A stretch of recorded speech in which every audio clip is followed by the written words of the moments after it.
Oy, shoutout sa Team Kabady. Yun.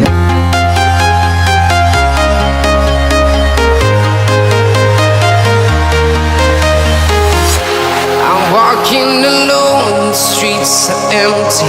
The only thing I can see is my own silhouette. I'm getting stronger, step by step. The clock is ticking, but there's no time for regrets.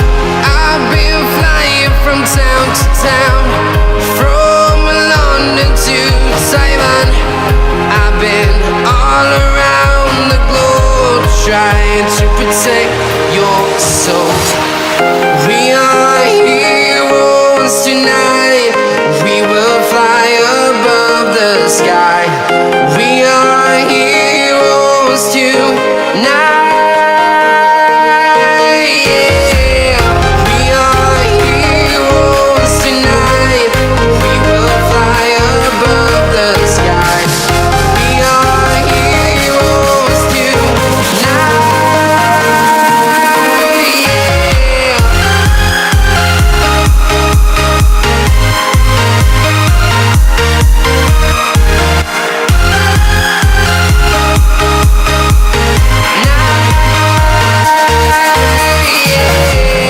Feel like a dynamite, ready to explode right up in the sky. I need you to listen, I need you. Good morning mga tadyak. Pakit naman ako sa bukid. Mag-akot pa ng panggatong.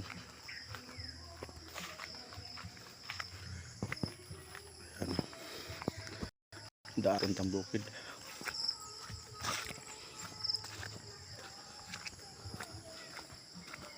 Hello.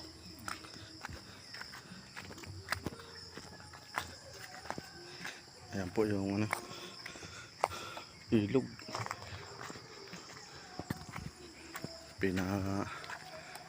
Lalagyan ng riprap. May riprap nga pero iba palp. Nahirapan yung mga daanan dito mga tadyak. Pakahirap na ng daanan. Ayan po. May bakho. Ganito na sa ang ilog sa amin. Oh. Magsimula doon sa taas. Halos lahat ng ganyan.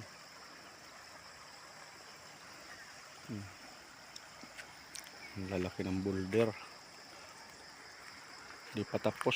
Hanggang dito pa yung mga tadyak.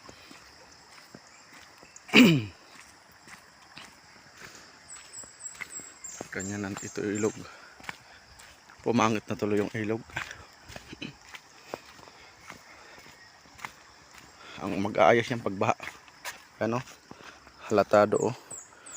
Halatadong manipis siyang buhos.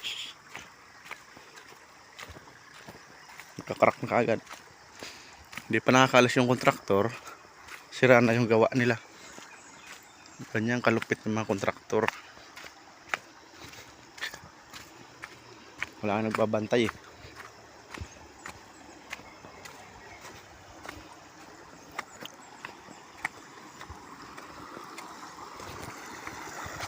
Dalawang ilog to mga tadyak, kabilang barangay galing. Papakita ko yan.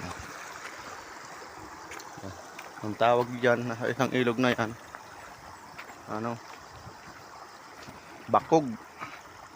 Galing yan sa Natasan, barangay Natasan. Ayan, Sanga. Dalawa ilog dito. Dito sa kabila, tapos yan. Dalawa yan, magkasalubong na dito.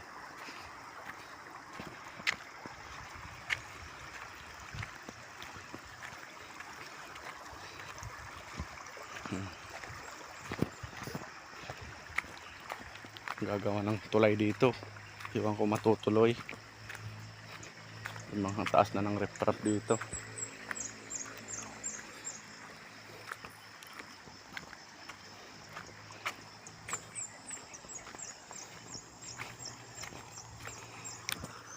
Yan po, dalawang ilog. Dito na sila nagsasalubong.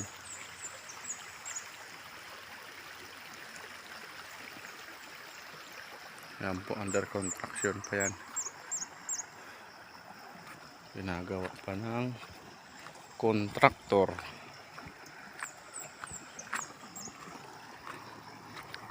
Kaya tadyak oh. Grabe yung sira na kaagad. Di pa nga na sila nakakaalis matapos ang kontrata. Wala na yung isang hawakan. Malakas kasi ang baha dito.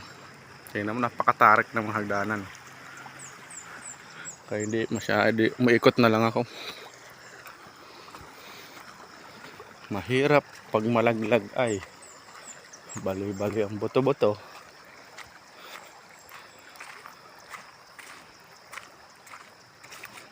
Yung kontrata kontrata ng extraction. Sab natin kung kailan matatapos.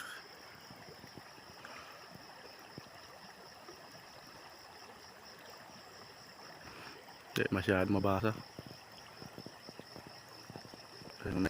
Gagaling nga sa kabilang barayo. Sityo Bakag. Ganito yung ilog sa amin. Hindi ko na makakilala yung mga kabataan dito. Kaninong anak.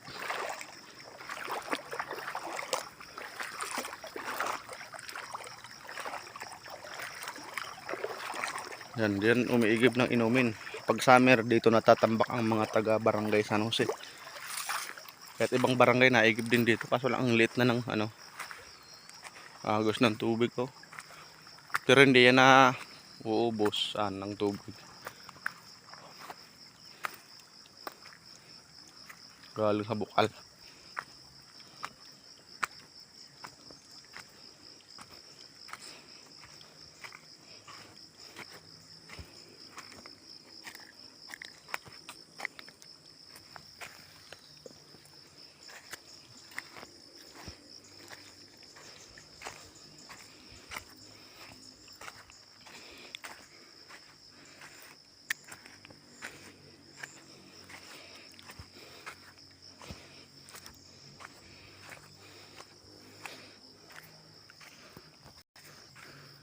Ayan po. Ganito na yung daan dito sa amin. Maghahakot naman ang panggatong si Mablat. Last na ngayon. Bukas na last night ni Lola.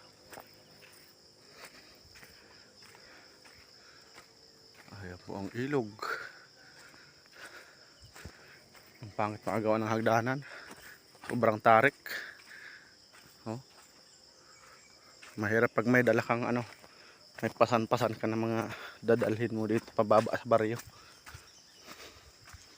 Hirap pag madulas.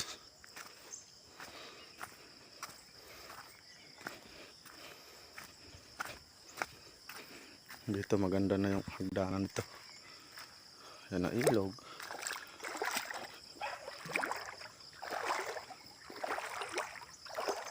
Ayan, hanggang dyan sa baba.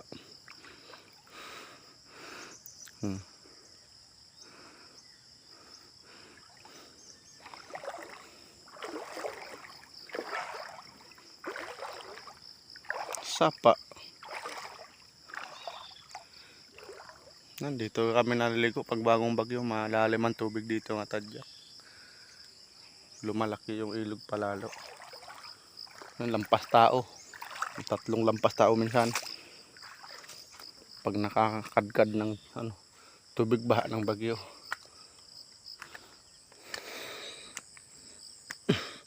Dito mahirap dito pag putik, madulas. Mabuti ngayon di lumalakas pa ulan.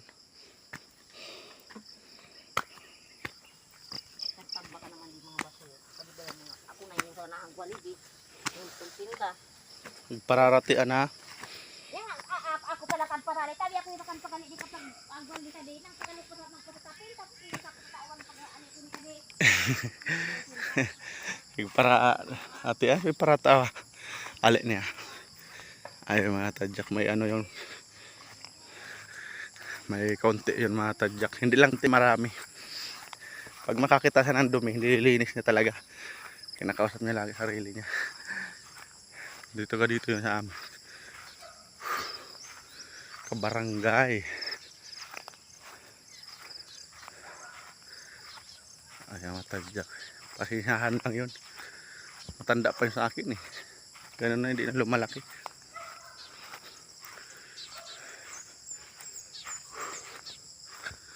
Yan po yung bukid. Paakyat. Tawid ko pala na ilog, hingal na si Mibes. Ayan, daanan dito sa amin. May manok si Kuya Dibo. Isa na lang. Nag-iisa. Dati daming manok dito. Dito pa sila nakatira. Andun ako sa baryo yung bahay nila.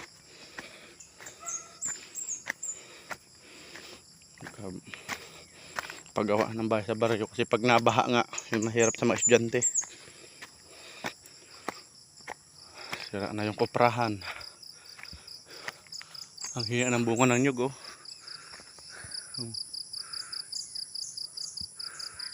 Ganyan, 10 hektarya mo, wala masyadong bunga. Kahit yung may mga nyugan ngayon dito, hirap din. Puntahan ng Maynila. Nagulpi ng bagyo lagi kasi dito. Sinira pa to ng bagyo yata, eh. Hindi pa naayos.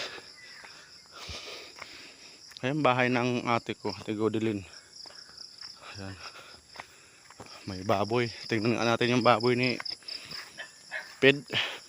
Wala. Nagano yung baka. Nagbebembang. Bang bang! Huchoy! May mga pato pa dito. Huchoy! Yung. Ayun. May itik pa. Kasi dami itik dito ni Kadibin. Huchoy! Chuy. Ay tiya. Dalawang baboy, ang cute. Ano? Gutom ka na? Mamaya may dalhan ka ng pagkain ni amo mo. Nalasing yung amo mo, eh. Ay, ang bait naman pala nito. Ay, tiger. Ikaw bantay. Ito si Itim.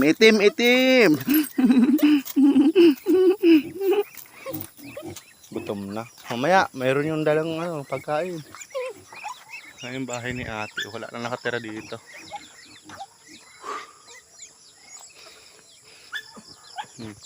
Sarap magtira dito. Ang daming alaga, di ba? Ito yung gusto ko sa bukid, eh. Yung ganito ang palayan sa amin mga tadyak, oh. Pag walang ulan, walang tubig, kailangan dito umulan mga 2 linggo bago nabubuhay yung bukal. Ganda din ang palayan dito. Kaso lang kulang pa sa daga. Ayan, pag inatakin ng daga, ubos ang kalahati. 1/4 na lang natitira sa nagtanim. Kaya hindi na tumatagal yung mga taga-probinsya na punta ng Maynila. Baka.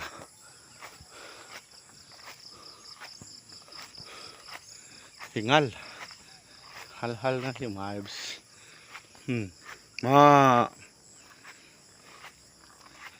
May chat si Buddy Sniper Dude. Shout out kay Buddy Sniper Dudes sa lahat ng team Kabady. Panguhon at ilang. Shout out sa aming founder. Tapos kay Tatay Alex, Buddy Pit Malo. Ayan, si Buddy Kinotski. Kaya may ibon, kulay blue. Ayan, sa lahat-lahat. Buddy Tisoy. Tiwa Pakils. Ate Kati. Hindi ko pala memorize yung Hindi ko pa na-memorize. Mahina ng memory ni Mibes. Bibira makapuntahan yung mga channel pa. Hindi ko pa lahat napupuntahan yata. Kay Ate Lourdes wala yung channel. Supportive lang ng Team Kabady. Shout out kay Ate Lourdes. Buddy Pit Malo. Buddy Leo. Ang Kalabaw. Nalaga ka lang dito mga hayop, buhay na. Tiyaga lang talaga. Kapag may tiyaga, may nilaga. Nga dito, ang dami amorsiko mga tadyak. Kalabaw, ay baka pala. Putol yung isang sungay. Wala, hindi nagpapakita yung Mayon Volcano. Oh, maulap na naman dun. Kailang akyat na ako sa bukid.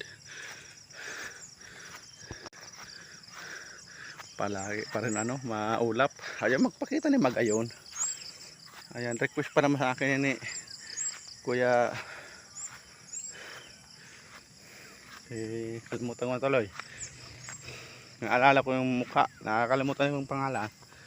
Channel.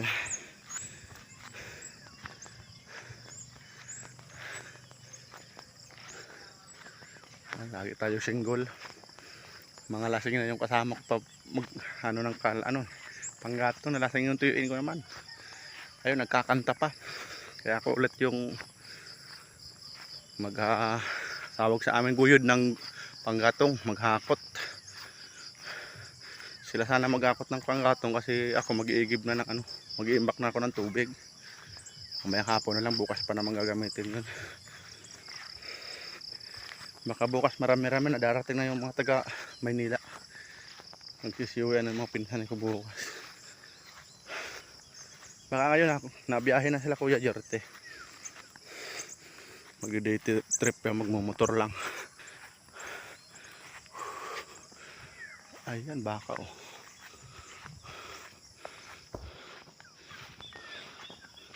Ganda tanawin dito sa bukid namin. Alos maraming bulkan ang makikita. Dito kita din yung bulkan Mayon, kaso lang maulap. Ayan, sikat ng araw. Alas 6 na. Ang dami ang morsiko.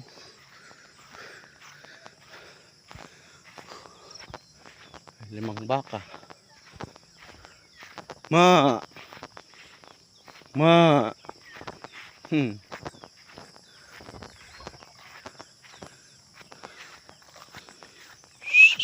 Dito natulog yung isa kong tiyuin kasi wala nang kakatulog sa baryo. Magdamaagan yung kantahan.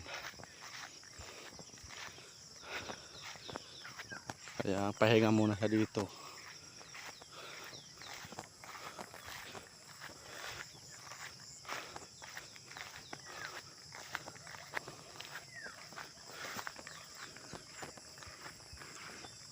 Ayan. Iyan ko na siguro dito.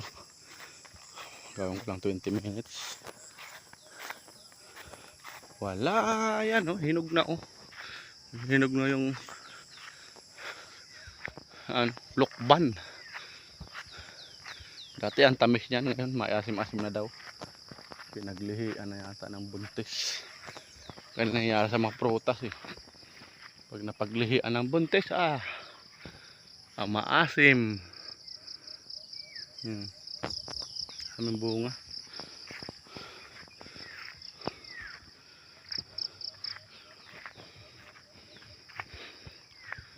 Dami pang pasegonda. Sipag yan magbunga sana eh. Ayan po yung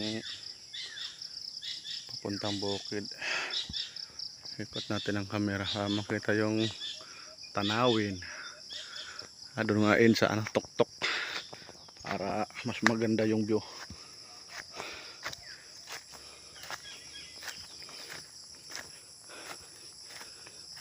Pag mahina ang lakad mo dito, kalahating oras. Pag mabilis, kaya 15 minutes paakyat sa bukid.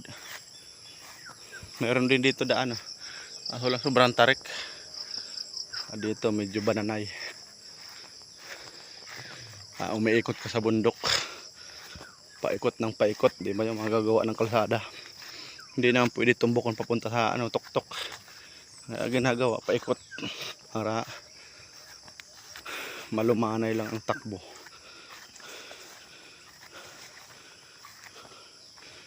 Paikot ng paikot hanggang makapunta sa tuktok.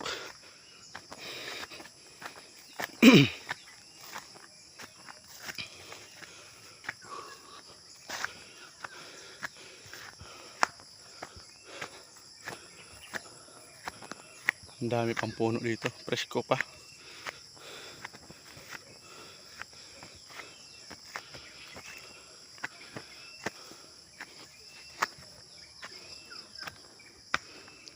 Ay, kawayan.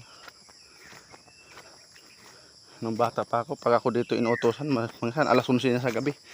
Bibili ng alak. Dito ako natatakot kasi yung mga kawayan parang bumababa. Dami ang mahuhuning ibon. Nakakatakot yung mga huni ng ibon.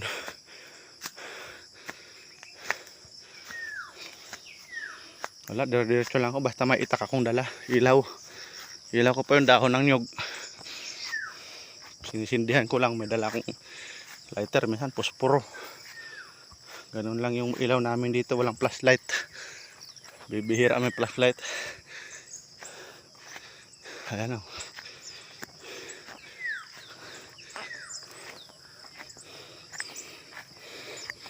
Sikat ng araw.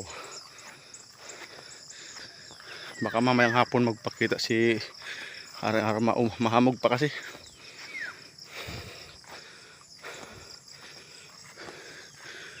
Ayan, ganda ng view.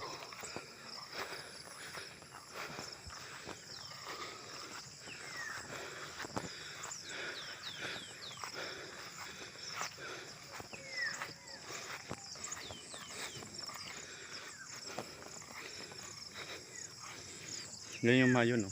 Mayon ng Iriga. Wala yung mayon volcano. Kalahati lang nakita dito, maawla pa.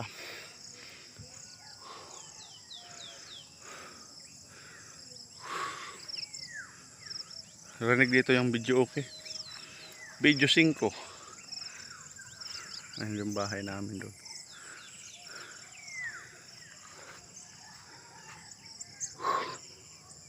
And kahapon doon ako dumaan.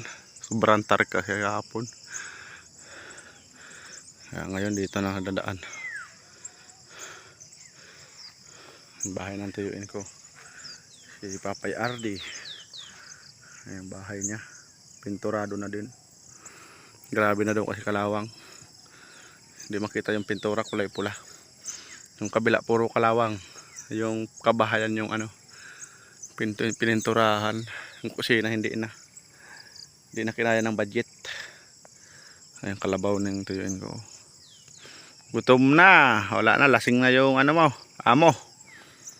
Hindi ko daw pwedeng lapitan yan. Nanunuwag pag hindi kilala.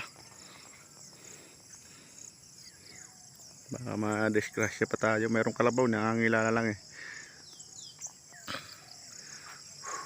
Tajak na, tagaktak ng pawis ni Mibes. Ayan, babay na.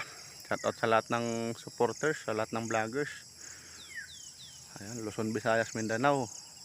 Buong Pilipino, lahat ng Pilipino, buong mundo ba. Shout out sa all people in the world. Ayan. Maraming salamat. Nandito si Haring-Araw. Hindi na natin i-end. Hindi naman nakita si Haring-Araw. Bye bye. Ayan, ang gandang tanawin dito. Kaso lang di makita yung mayon. Bye bye. Salamat. Thank you for watching.